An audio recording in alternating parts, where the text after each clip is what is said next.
Voilà, ça c'est sympa comme aspect. Donc je sélectionne avec la flèche noire le texte et on va pouvoir tester, voir ce que ça donne si on ajoute un fond aux lettres. Donc il va falloir modifier le fond, il y en a un qui est déjà là près, il n'y a même pas besoin d'en ajouter un. Vous pouvez modifier la couleur de fond et regarder ce que ça donne si vous mettez dans une couleur ou l'autre ces caractères. Voilà. Amusant ça, rose et noir et blanc comme ça. Tout en sachant que ce qui est blanc peut devenir transparent après, évidemment, à un certain moment.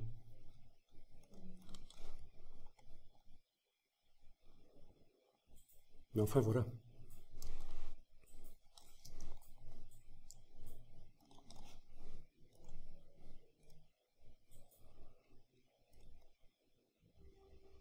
Alors Illustrator devient un peu lent.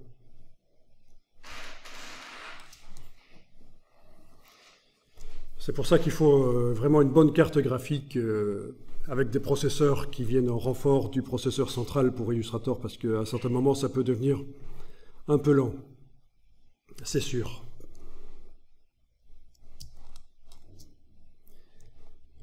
Bon, maintenant, on va tester le changement de couleur des brushes. Voir ce que ça donne. Donc, palette des formes. J'ai cliqué à côté du texte, il n'est plus sélectionné. Je vais modifier celle-là. Je la déplace sur le plan de travail. Ah oui, elle est en deux parties. Parce que dans la forme de motif ici, le design des coins a été généré automatiquement par Illustrator. Alors voyons un peu affichage tracé, qu'est-ce que ça dit? Ah ben oui, on a vraiment deux choses distinctes en fait. Je vais les mettre sur le côté pour qu'on voit mieux, parce que la page parasite un peu ici la compréhension. Voilà. Oui, on a vraiment deux choses distinctes. La partie qui nous intéresse, c'est vraiment la partie qui est là à droite. Donc, la partie de gauche, là, on va la sélectionner, sauf que c'est arrivé dans un groupe. Quand on sélectionne avec la flèche noire, ça sélectionne aussi la partie de droite. Donc, je vais devoir utiliser la flèche blanche plus et cliquer à côté, englober la partie de gauche, comme ça, voilà. Toute la partie de gauche a été englobée, je la supprime. Il ne reste plus que la partie de droite.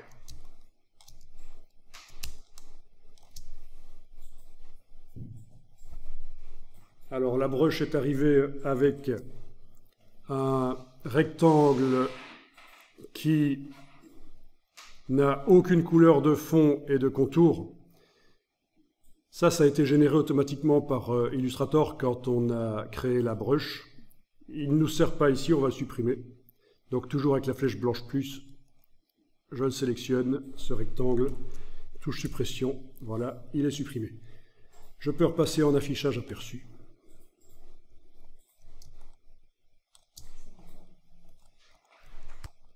On va enregistrer ça, il ne faudrait pas perdre là où on est arrivé.